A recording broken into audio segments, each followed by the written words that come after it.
Indian subcontinent मौर्यों से पहले कई छोटे छोटे किंगडम्स की जमीन थी। ये किंगडम्स, जिन्हें महाजनपद कहा जाता था, अक्सर आपस में लड़ते रहते थे। उनमें से मगध का नंद डायनेस्टी बहुत पावरफुल हो गया था, लेकिन नंद रूलर्स अपने लोगों में पॉपुलर नहीं थे। उनका रूल ऑप्रेसिव माना जाता था और उनके टैक्स बहुत ज्यादा थे। इस नाराजगी ने एक नए लीडर के उभरने की अपॉर्चुनिटी दे। ऐसे ही माहौल में लगभग 322 बीसीई में चंथेरगुप्त मौर्य नाम का एक यंग एथमी उभरकर सामने आया। उसकी किस्मत में इंडियन हिस्ट्री का रुख बठैलना लिखा था। उसका विजन इस बिखरी हुई जमीन को एक करना था। चंथेरगुप्त मौर्य की शुरुआती जिंदगी कुछ हद तक मिस्ट्री में डूबी हुई है। अलग अलग टेक्स्ट्स उसके ओरिजिन्स के बारे में अलग अलग बातें बताते हैं। कुछ कहते हैं कि वो मौर्य नाम के क्षत्रिय क्लैन से था। दूसरे उसकी साधारण शुरुआत की बात करते हैं। जो बात साफ है वो है उसका एम्बिशन और उसकी कमाल की कैपेबिलिटीज। उसकी शुरुआती जिंदगी में एक अहम मोड़ था चाणक्य से उसकी मुलाकात। चाणक्य एक विद्वान ब्राह्मण थे, जिन्हें कौटिल्य या विष्णुगुप्त के नाम से भी जाना जाता था। वो एक ब्रिलियंट स्ट्रेटजिस्ट और तक्षशिला में टीचर थे। चाणक्य ने चंथेरगुप्त में बहुत पोटेंशियल देखा। उन्होंने उसे मेंटर करने का फैसला किया, उसे नंथियों को उखाड़ फेंकने और एक न्याय वाला एम्पायर बनाने के गोल की तरफ गाइड करते हुए। नंद डायनेस्टी के खिलाफ कैंपेन एक मुश्किल काम था। नंथियों के पास एक बहुत बड़ी आर्मी थी, जिसमें बहुत सारे हाथी, कैवलरी और इन्फेंट्री थी। चंथेरगुप्त ने चाणक्य की स्ट्रेटेजिक गाइडेंस से अपनी खुद की आर्मी खड़ी की। उसने क्लेवर टैक्टिक्स अपनाई और कई लड़ाइयां लड़ी। इन कैंपेन्स की डिटेल्स कई हिस्टोरिकल और लिटरेरी सोर्सेज में मिलती हैं। आखिर में चंथेरगुप्त की फोर्सेस नंद राजा धनानंद पर जीत गईं। यह जीत सिर्फ रूलर्स का बथेलाव नहीं थी, इसने एक एरा के अंत और दूसरे की शुरुआत को मार्क किया।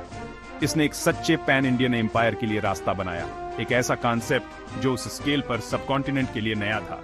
नंद डायनेस्टी के हारने के बाद चंथेरगुप्त मौर्य ने पाटलिपुत्र में अपनी कैपिटल बसाई। यह शहर आज के बिहार में पटना के पास लोकेटेड था। पाटलिपुत्र नए मौर्य एम्पायर का नर्व सेंटर बन गया। यहीं से चंथेरगुप्त ने अपनी पावर को कंसोलिडेट करने का प्रोसेस शुरू किया। उसने एक सेंट्रलाइज्ड गवर्नमेंट बनाई जो पहले के बिखरे हुए पॉलिटिकल लैंडस्केप से काफी अलग थी। इस सेंट्रलाइज्ड स्टेट का मकसद एडमिनिस्ट्रेशन और गवर्नेंस में यूनिफॉर्मिटी लाना था। मौर्य एम्पायर की स्थापना एक लैंडमार्क इवेंट था। इसने प्राचीन भारत के सबसे बड़े और सबसे इन्फ्लुएंशियल एम्पायर्स में से एक की नींव रखी, जो फ्यूचर रूलर्स के लिए एक मिसाल बन गया। चाणक्य, जिन्हें कौटिल्य और विष्णुगुप्त के नाम से भी जाना जाता है, चंथेरगुप्त की सक्सेस में उनका बहुत बड़ा हाथ था। वो बहुत ही ज्यादा बुद्धिमान और पॉलिटिकल फोरसाइट वाले इंसान थे। तक्षशिला में जन्मे, जो विथेया का एक जाना माना केंथेर था, चाणक्य कई शास्त्रों या साइंसेज में माहिर थे। उन्हें अक्सर एक किंग मेकर कहा जाता है, मौर्य साम्राज्य के उदय के पीछे का मास्टरमाइंड। उनकी बुद्धिमानी सिर्फ पॉलिटिकल स्ट्रैटेजी तक ही सीमित नहीं थी, वो इकोनॉमिक्स, लॉ और सोशल ऑर्डर को समझते थे। ऐसा कहा जाता है कि नंद राजा ने उनकी बेइज्जती की थी, जिससे उनका डायनेस्टी को उखाड़ फेंकने और एक ज्यादा काबिल रूलर लाने का इरादा और पक्का हो गया। चंथेरगुप्त मौर्य के चीफ एडवाइजर और प्राइम मिनिस्टर या महामात्य के तौर पर चाणक्य बहुत इंपॉर्टेंट थे। उन्होंने गवर्नेंस के हर पहलू में चंथेरगुप्त को गाइड किया। उनकी स्ट्रैटेजीज नए जीते हुए टेरिटोरीज को कंसोलिडेट करने के लिए बहुत जरूरी थीं। चाणक्य ने एक मजबूत एडमिनिस्ट्रेटिव फ्रेमवर्क बनाने में मेथड की। यह फ्रेमवर्क इतने बड़े साम्राज्य को इफेक्टिवली मैनेज करने के लिए बहुत जरूरी था। वो इंटेलिजेंस गैदरिंग की इंपॉर्टेंस को समझते थे और स्पाइस का एक नेटवर्क बनाए रखते थे। इस नेटवर्क से एम्परर को पूरे रेल्म में होने वाली घटनाओं की जानकारी मिलती रहती थी। चाणक्य की सलाह से यह पक्का हुआ कि चंथेरगुप्त का शासन मजबूत हो, लेकिन लोगों की भलाई के लिए हो। उन्होंने मुश्किल पॉलिटिकल चैलेंजेस को बड़ी कुशलता से पार करने में मदद की। चाणक्य को सबसे ज्यादा उनके ट्रीटिस अर्थशास्त्र के लिए याद किया जाता है। यह प्राचीन भारतीय टेक्स्ट स्टेटक्राफ्ट पर एक कॉम्प्रिहेंसिव मैनुअल है। इसमें इकोनॉमिक पॉलिसी, मिलिट्री स्ट्रैटेजी और एडमिनिस्ट्रेटिव ड्यूटीज जैसे कई टॉपिक्स शामिल हैं। अर्थशास्त्र में इस बात के डिटेल्ड इंस्ट्रक्शंस हैं कि एक राजा को कैसे शासन करना चाहिए। इसमें taxation, law and order, foreign relations और यहां तक कि एस्पियोनाज पर भी बात की गई है। अर्थशास्त्र में बताए गए कई प्रिंसिपल्स शायद मौर्य एडमिनिस्ट्रेशन में लागू किए गए थे। यह टेक्स्ट एक मजबूत, एफिशिएंट और प्रॉस्परस स्टेट की इंपॉर्टेंस पर जोर देता है। ये प्राचीन भारतीय पॉलिटिकल थॉट को समझने के लिए एक वैल्यूएबल सोर्स बना हुआ है। चाणक्य का विजन एक पावरफुल और सेंट्रलाइज्ड एम्पायर का था। उनका मानना था कि ऐसा एम्पायर अपनी प्रजा की सिक्योरिटी और प्रॉस्पेरिटी के लिए जरूरी है। उनका इन्फ्लुएंस मौर्य गवर्नेंस के सभी एस्पेक्ट्स पर था। उन्होंने एग्रीकल्चर, ट्रेड और इंडस्ट्री से जुड़ी पॉलिसीज बनाने में मदद की। उन्होंने एम्पायर की फॉरेन पॉलिसी को भी शेप दिया, जिससे एक्सटर्नल थ्रेट्स के खिलाफ उसकी ताकत बनी रहे। चाणक्य के जस्टिस और एफिशिएंट एडमिनिस्ट्रेशन पर जोर देने से मौर्य साम्राज्य की नींव मजबूत हुई। उनकी टीचिंग्स और चंद्रगुप्त के शासन में उनके रोल ने भारतीय इतिहास पर एक कभी ना मिटने वाली छाप छोड़ी है। उन्हें एक महान पॉलिटिकल थिंकर और स्ट्रैटेजिस्ट के तौर पर पूजा जाता है। नंद डायनेस्टी को हराने के बाद चंद्रगुप्त मौर्य रुके नहीं। उन्होंने अपने एम्पायर को एक्सपैंड करने के लिए कई मिलिट्री कैंपेन्स शुरू किए। उनका एम्बिशन था कि इंडियन सबकॉन्टिनेंट का ज्यादा से ज्यादा हिस्सा एक शाही रूल के अंडर लाया जाए। उन्होंने सबसे पहले गैंगेटिक प्लेन्स पर अपना कंट्रोल कंसोलिडेट करने पर फोकस किया। फिर उन्होंने अपना ध्यान इंडिया के नॉर्थ वेस्टर्न इलाकों की तरफ लगाया। ये इलाके अलेक्जेंडर द ग्रेट के हमले के बाद ग्रीक इन्फ्लुएंस में थे। चंद्रगुप्त ने सक्सेसफुली इन एरियाज को मौर्यन एम्पायर में शामिल कर लिया। उनकी मिलिट्री पावर इन तेज जीतों में साफ देख रही थी, जिससे पूरे लैंड पर थ्योर तक उनकी अथॉरिटी कायम हो गई। चंद्रगुप्त के लिए एक इंपॉर्टेंट मिलिट्री अचीवमेंट थी सेल्यूकस आई निकेटर के साथ उनकी लड़ाई। सेल्यूकस अलेक्जेंडर के जनरल्स में से एक था जिसने वेस्ट एशिया में सेल्यूसिड एम्पायर बनाया था। लगभग 305 बीसीई में सेल्यूकस ने अलेक्जेंडर के इंडियन टेरिटोरीज को वापस लेने की कोशिश की, लेकिन चंद्रगुप्त की जबरदस्त आर्मी ने उसे हरा दिया। इस हार के बाद थियोनो रूलर्स के बीच एक पीस ट्रीटी साइन हुई। ट्रीटी के हिस्से के तौर पर सेल्यूकस ने बड़े बड़े इलाके चंद्रगुप्त को दिए। इनमें आर्या, हेरात, अराचोसिया, कंडाहार, गेद्रोसिया, बलोचिस्तान और पारोपामिसादाय, काबुल जैसे इलाके शामिल थे। बथेले में चंद्रगुप्त ने सेल्यूकस को 500 वॉर एलिफेंट्स गिफ्ट किए। एक मैरिज अलायंस भी हुई। चंद्रगुप्त मौर्य के अंडर एम्पायर बहुत बड़ा हो गया था। ये ईस्ट में बंगाल और असम से लेकर वेस्ट में अफगानिस्तान और बलोचिस्तान तक फैला हुआ था। नॉर्थ में ये हिमालयाज और कश्मीर तक पहुंच गया। साउथ में ये डेक्कन प्लेटो तक फैल गया। ये पहली बार था जब इंडियन सबकॉन्टिनेंट का इतना बड़ा हिस्सा किसी एक रूलर के अंडर यूनिफाइड हुआ था। इतने बड़े इलाके को मैनेज करने के लिए जबरदस्त एडमिनिस्ट्रेटिव स्किल्स और मिलिट्री स्ट्रेंथ की जरूरत थी। एम्पायर के एक्सपेंशन से अलग अलग कल्चर्स और लोग एक सिंगल पॉलिटिकल एंटिटी के अंडर आ गए। इस पॉलिटिकल यूनिफिकेशन का सबकॉन्टिनेंट के फ्यूचर डेवलपमेंट और आइडेंटिटी पर बहुत गहरा असर पड़ा। मौर्यन आर्मी इस एक्सपेंशन और कंसोलिडेशन में एक की इंस्ट्रूमेंट थी। ये एक बहुत बड़ी और वेल ऑर्गेनाइज्ड फोर्स थी। पुराने सोर्सेज बताते हैं कि उसमें 6 लाख इन्फेंट्री सैनिक थे। इसमें 30,000 कैवलरी, 9,000 वॉर एलिफेंट्स और 8,000 चैरियट्स भी शामिल थे। यह जबरदस्त मिलिट्री मशीन सेंट्रली मैनेज थी। स्टेट ही वेपन्स और आर्मर का प्रोडक्शन कंट्रोल करता था। आर्मी सिर्फ जीत हासिल करने के लिए नहीं थी। इतने बड़े एम्पायर में इंटरनल सिक्योरिटी और ऑर्डर बनाए रखने में भी इसका इंपॉर्टेंट रोल था। मौर्यन मिलिट्री की स्ट्रेंथ एम्पायर के रिसोर्सेज और ऑर्गेनाइजेशनल कैपेसिटी का सबूत थी, जो इंटरनल रिबेलियंस और एक्सटर्नल अग्रेशंस थियोनो को रोकती थी। अपनी लाइफ के एंड में चंद्रगुप्त मौर्य के बारे में कहा जाता है कि उन्होंने अपना थ्रोन त्याग दिया था। जैन ट्रेडिशन के अकॉर्डिंग वो जैनिज्म के फॉलोवर बन गए थे। वो जैन सेंट भथेरबाहु के साथ साउथ में श्रवण बेलगोला तक ट्रैवल किए, जो आज के कर्नाटका में है। वहां माना जाता है कि उन्होंने सल्लेखना से अपनी लाइफ एंड कर ली, जो एक जैन रिचुअल है जिसमें फास्ट करके डेथ होती है। उनके बेटे बिंदुसारा लगभग 297 बीसीई में उनके बाद एम्परर बने। बिंदुसारा को विरासत में एक वास्ट और वेल एडमिनिस्टर्ड एम्पायर मिला। उनका टास्क था इस विरासत को मेंटेन करना और इसे और कंसोलिडेट करना। वो एक कैपेबल रूलर साबित हुए, अपने फादर से मिले टेरिटरीज को इफेक्टिवली मैनेज करते हुए। बिंदुसारा का रेन अक्सर उनके फादर चंद्रगुप्ता या उनके बेटे अशोका की तुलना में कम हाईलाइट किया जाता है। हाउएवर, उन्होंने मौर्यन डायनेस्टी में एक इंपॉर्टेंट रोल प्ले किया। उन्हें अमित्रघाता टाइटल से जाना जाता है, जिसका मतलब है दुश्मनों का नाश करने वाला। ये टाइटल सजेस्ट करता है कि वो एक स्ट्रॉन्ग रूलर थे जिन्होंने किसी भी अपोजिशन से सक्सेसफुली डील किया। हालांकि उनके मिलिट्री कैंपेन्स के डिटेल्ड रिकॉर्ड्स कम हैं, माना जाता है कि उन्होंने अपने फादर की एक्सपेंशनिस्ट पॉलिसीज को कंटिन्यू किया। उन्हें मौर्यन कंट्रोल को डेक्कन रीजन में और साउथ तक एक्सटेंड करने का क्रेडिट दिया जाता है। उन्होंने अपने रूल के थेओरान एम्पायर की स्टेबिलिटी और इंटेग्रिटी एंश्योर की। बिंदुसारा के अंडर मौर्यन एम्पायर ने अपना एक्सपेंशनिस्ट मोमेंटम कंटिन्यू रखा। उन्होंने इंडिया के ईस्टर्न पार्ट में कई किंगडम्स को सक्सेसफुली कॉन्कर किया।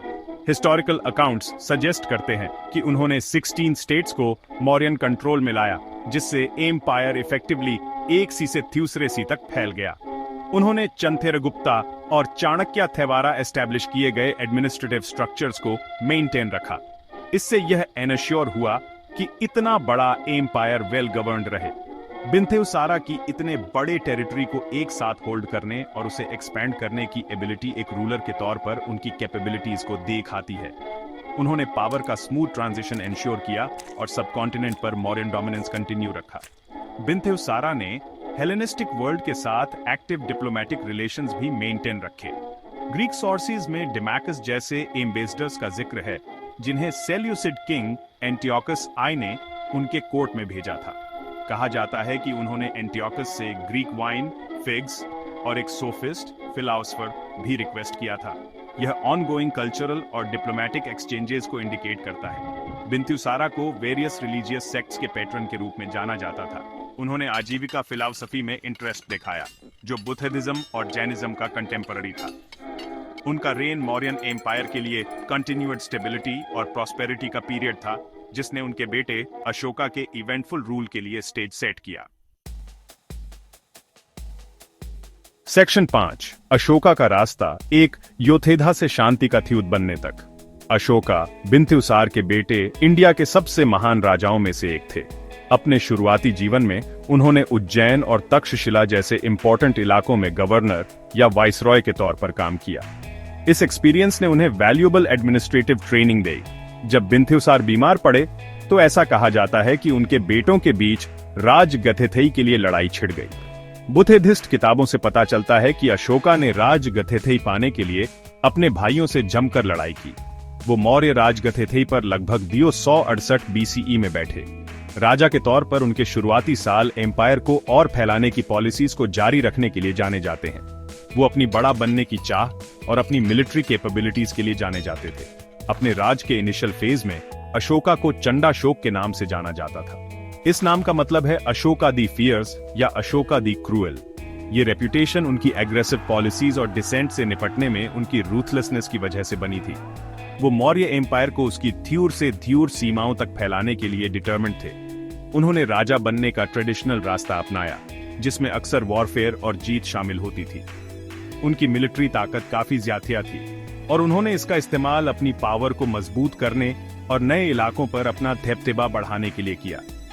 उनके राज का ये पीरियड एक पावरफुल और जबरदस्त राजा के तौर पर उनकी इमेज के लिए जाना जाता है, जो फोर्स इस्तेमाल करने से नहीं डरते थे। अशोका के शुरुआती राज का सबसे significant military campaign Kalinga war था।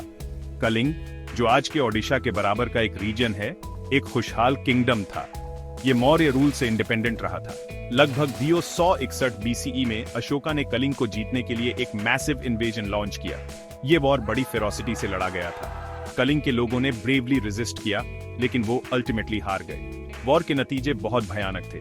अशोका के खुद के पत्थरों पर लिखे लेखों के मुताबिक लाखों लोग मारे गए, डिपोर्ट किए गए या वॉर के बाद के असर से मर गए। मौत और तबाही के इस स्केल ने अशोका को डीपली अफेक्ट किया। कलिंग वॉर के डरावनेपन ने अशोका में एक गहरा बथेलाव ला दिया। वो उस द्युक्थर्ड के लिए अफसोस और गम से भर गए जो उन्होंने फैलाया था। ये इवेंट उनकी लाइफ और उनकी पॉलिसीज में एक टर्निंग पॉइंट साबित हुआ। उन्होंने वॉरफेयर और एग्रेसिव जीत यानी दिग्विजय को छोड़ दिया। इसके बजाय उन्होंने धम्म विजय की पॉलिसी अपनाई, जिसका मतलब है अच्छाई या फर्ज से जीत। उन्होंने बुद्धिज्म अपनाया और अपना बाकी राजपीस, लोगों की भलाई और सभी धर्मों में मेल जोल को प्रमोट करने में लगा दिया। एक फियर्स वॉरियर किंग से एक रहमथील रूलर में ये बथेलाव वर्ल्ड हिस्ट्री में एक यूनिक इवेंट है। अशोका के थील बथेलने का उनके एम्पायर और बुद्धिज्म पर बहुत गहरा असर हुआ। सेक्शन 6, धर्म की आवाज, अशोका के इडिक्ट्स। अपने ट्रांसफॉर्मेशन के बाद अशोक ने धर्म का मैसेज फैलाने के तरीके ढूंढे। धर्म इस कॉन्टेक्स्ट में मतलब था मोरल लॉ, नेकी और सोशल रिस्पॉन्सिबिलिटी। उन्होंने डिसाइड किया कि वो अपनी टीचिंग्स को चट्टानों और पिलर्स पर खुतवाएंगे अपने पूरे विशाल एम्पायर में। इन इंस्क्रिप्शंस को अशोका के एडिक्ट्स के नाम से जाना जाता है। वो अलग अलग प्राकृत डायलेक्ट्स में लिखे गए थे, ब्रह्मी और खरोष्ठी स्क्रिप्ट्स का यूज करके। नॉर्थ वेस्टर्न रीजन्स में कुछ एडिक्ट्स तो ग्रीक और अरामाइक में भी खुतवाए गए थे। इन एडिक्ट्स का मेन मकसद था अशोका की पॉलिसीज और धर्म की उनकी समझ को सीधे अपनी प्रजा तक पहुंचाना। वो चाहते थे कि उनकी प्रजा नेक और मिलजुल कर जिंदगी जिए। अशोका के एडिक्ट्स का कंटेंट बहुत रिच और अलग अलग तरह का है। वो बुद्धिज्म को एक पर्टिकुलर रिलीजन के तौर पर प्रमोट नहीं करते हैं, बल्कि वो यूनिवर्सल मोरल वैल्यूज पर फोकस करते हैं। अशोक ने अपनी प्रजा से अपील की कि वो सभी जीवों के प्रति अहिंसा यानी नॉन वायलेंस अपनाएं।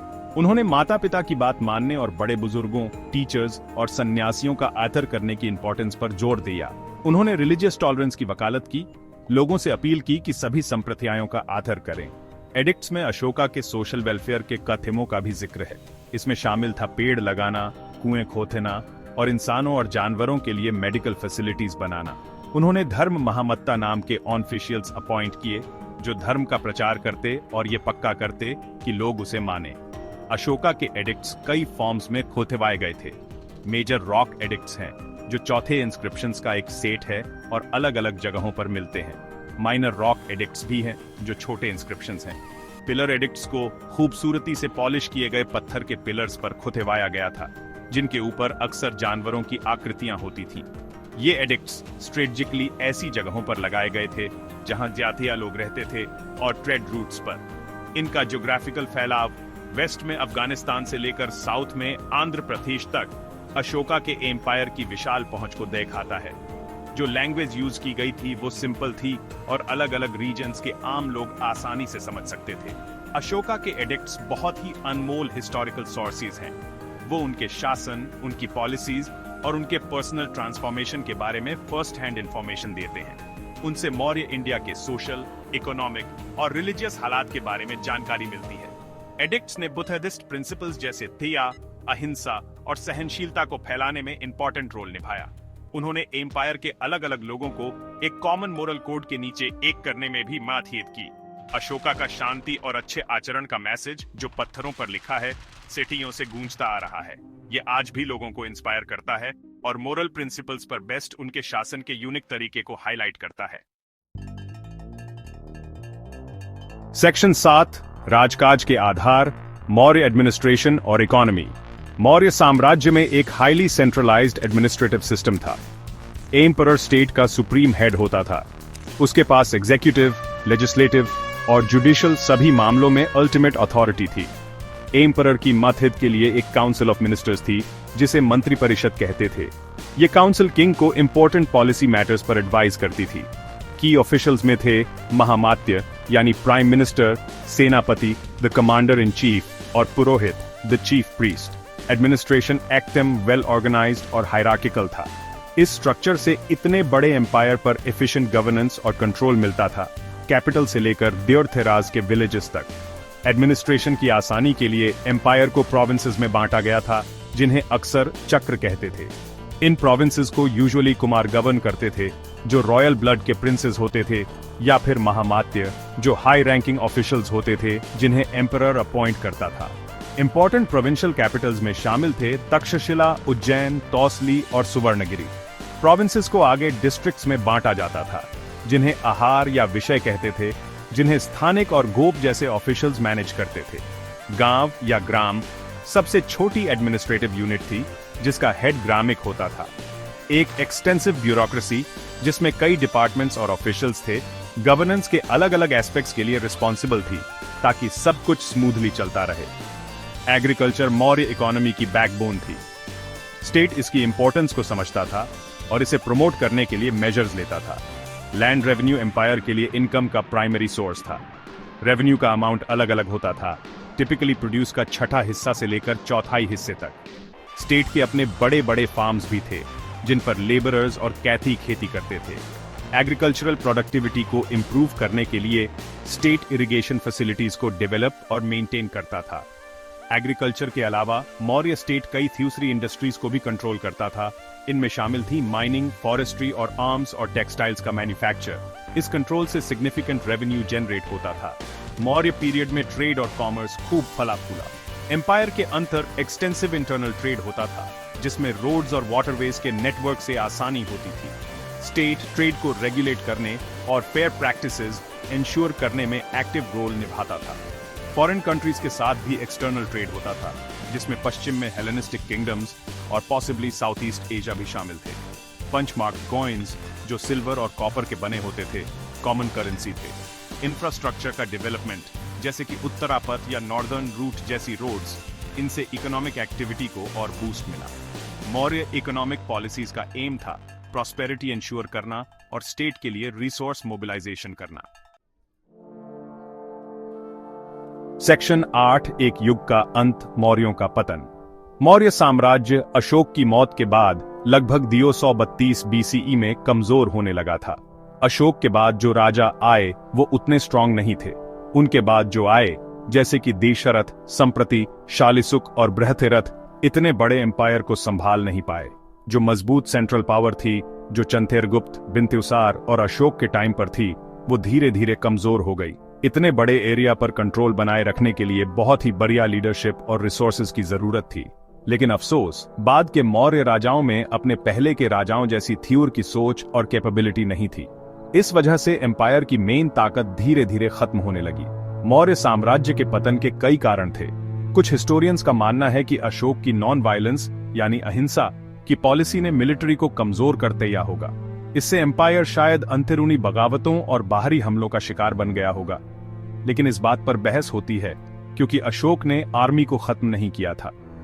एक और बड़ा कारण था खजाने पर बहुत ज्यादा फाइनेंशियल बोझ। एक बड़ी आर्मी और इतने बड़े एडमिनिस्ट्रेशन को चलाने, साथ ही अशोक के वेलफेयर प्रोजेक्ट्स और धार्मिक संस्थानों को दिए जाने वाले ग्रांट्स ने शायद रिसोर्सेज खत्म कर दिए होंगे। इस फाइनेंशियल दबाव की वजह से शायद टैक्स बढ़ाना पड़ा होगा, जिससे लोगों में नाराजगी फैल गई होगी। इसके अलावा एम्पायर के जो प्रांत थे वो अपनी आजादी जताने लगे। द्योर के इलाकों के गवर्नर्स ने कमजोर सेंट्रल पावर का फायदा उठाते हुए अलग होना शुरू कर दिया। कुछ खबरें ऐसी भी थीं कि कुछ प्रांतीय अधिकारी बहुत जुल्म कर रहे थे, जिससे बगावतें हुईं। एडमिनिस्ट्रेशन में भी कमियां अशोक की मौत के बाद आने लगी। मौर्यों का इतना बड़ा एडमिनिस्ट्रेशन, जो कभी उनकी ताकत का सिंबल था, शायद करप्ट हो गया होगा या उतना इफेक्टिव नहीं रहा होगा। लंबी थ्योरियों तक कम्युनिकेशन करना भी टाइट कंट्रोल बनाए रखने में एक चैलेंज था। इन अंतरूनी कमजोरियों की वजह से एम्पायर टूटने लगा और बैक्ट्रियन ग्रीक्स जैसे बाहरी ग्रुप से खतरा बाहर आ गया। मौर्य साम्राज्य को आखिरी झटका लगभग 185 बीसीई में लगा। आखिरी मौर्य राजा बृहतेरथ को उसी के commander in chief Pushyamitra Shunga ने मार डाला। पुष्यमित्र शुंग ने फिर शुंग डायनेस्टी की शुरुआत की, जिसने मगध में मौर्यों की जगह ली। इस हत्या के साथ ही मौर्यों का राज ऑफिशियली खत्म हो गया। मौर्य साम्राज्य के पतन से इंडिया पॉलिटिकली कई टुकड़ों में बंट गया। सब कॉन्टिनेंट के अलग अलग हिस्सों में अलग अलग रीजनल ताकतें उभर कर सामने आईं। लेकिन मौर्य युग ने इंडियन सिविलाइजेशन के लिए एक मजबूत नींव पहले ही रख दी थी, जिसका असर आने वाली कई सदियों तक रहा, भले ही उनका पॉलिटिकल राज खत्म हो गया हो। Section 9, echoes through time, the enduring legacy. Maurya empire ने इंडियन सिविलाइजेशन पर अपनी एक कभी ना मिटने वाली छाप छोड़ी। इसकी सबसे बड़ी पॉलिटिकल लेगेसी थी एक बहुत बड़ा यूनिफाइड एम्पायर बनाना। पहली बार इंडियन सबकॉन्टिनेंट का एक बड़ा हिस्सा एक सिंगल एडमिनिस्ट्रेटिव अम्ब्रेला के नीचे आया। इससे एक पैन इंडियन स्टेट का कॉन्सेप्ट एस्टैब्लिश हुआ। इसने इंडिया के फ्यूचर एम्परर्स और किंगडम्स के लिए एक मॉडल दिया। मौर्य पीरियड ने यह दिखाया कि कैसे अलग अलग रीजन्स और लोगों को एक कॉमन पॉलिटिकल सिस्टम के अंडर लाया जा सकता है। यूनिटी का ये आइडिया बाद में पॉलिटिकल फ्रैगमेंटेशन होने के बाद भी कई सदियों तक इंडियन पॉलिटिकल थॉट में एक एस्पिरेशन बना रहा। मौर्य ईरा ने इंडियन आर्ट और आर्किटेक्चर में जबरदस्त कंट्रीब्यूशंस दिए। अशोका का राज खास तौर पर ग्रेट आर्टिस्टिक अचीवमेंट का एक पीरियड था। अशोक के पिलर्स अपनी हाईली पॉलिश्ड सर्फेसेस और शांतियर एनिमल कैपिटल्स के साथ मौर्य आर्ट के बेहतरीन नमूने हैं। सारनाथ में अशोक का लायन कैपिटल, जिसमें 4 शेर एक दूसरे से पीठ सटाकर खड़े हैं, अब इंडिया का नेशनल एम्ब्लम है। दूसरे आर्किटेक्चरल मार्वल्स में शामिल हैं बराबर हिल्स के रॉक कट चैत्य हॉल्स यानी प्रेयर हॉल्स, जो इंडिया में रॉक कट आर्किटेक्चर के शुरुआती एग्जाम्पल्स में से हैं। ढेरों स्टूपास, जैसे कि सांची का ग्रेट स्टूपा, जो अशोक के टाइम में बनाए गए या और बड़े किए गए, बुद्धिस्ट पूजा पाठ के इंपॉर्टेंट सेंटर्स बन गए। गवर्नेंस के मामले में भी मौर्य एम्पायर ने ऊंचे स्टैंडर्ड सेट किए। एडमिनिस्ट्रेटिव सिस्टम, जैसा कि अर्थशास्त्र और अशोक के इडिक्ट्स जैसे सोर्सेज में बताया गया है, काफी एडवांस्ड और एफिशिएंट था। इसमें न्याय, प्रजा की भलाई और एक ऑर्गेनाइज्ड ब्यूरोक्रेसी पर जोर दिया गया। Council of ministers, provincial administration और एक वेल डिफाइंड रेवेन्यू सिस्टम जैसे कंसेप्ट्स ने बाद के इंडियन किंगडम्स को भी इन्फ्लुएंस किया। अशोक का वेलफेयर स्टेट का आइडिया, जिसमें राजा लोगों की मटेरियल और मॉरल भलाई की जिम्मेदारी लेता है, एक पायोनियरिंग कॉन्सेप्ट था। गवर्नेंस के ये सिद्धांत एम्पायर के पतन के काफी बाद भी इंडियन पॉलिटिकल ट्रेडिशंस में गूंजते रहे। मौर्य एम्पायर की धार्मिक विरासत बहुत गहरी है, खासकर अशोक के बुद्धिज्म को दिए गए पैट्रनेज की वजह से। जहां चंथेर गुप्त ने जैनिज्म को संरक्षण दिया और बिंथुसार ने अजीविकिज्म में रुचि दिखाई, वहीं अशोक की कोशिशों से बुद्धिस्ट आइडियल्स का थ्योर तक प्रसार हुआ। उनके धम्म के प्रचार के मिशंस बुद्धिस्ट शिक्षाओं को न सिर्फ पूरे इंडिया बल्कि श्रीलंका, साउथ ईस्ट एशिया और वेस्ट एशिया तक ले गए। इसने बुद्धिज्म को एक वर्ल्ड रिलीजन बनाने में एक अहम भूमिका निभाई। एक और जरूरी बात, अशोक ने रिलीजियस टॉलरेंस को भी बढ़ावा दिया, सभी पंथों का आदर किया और उनके बीच मेल जोल को एनकरेज किया। इस तरह मौर्य विरासत में पॉलिटिकल यूनिटी, कला की ऊंचाई, बेहतरीन एडमिनिस्ट्रेशन और हमेशा जिंदा रहने वाले स्पिरिचुअल वैल्यूज शामिल हैं।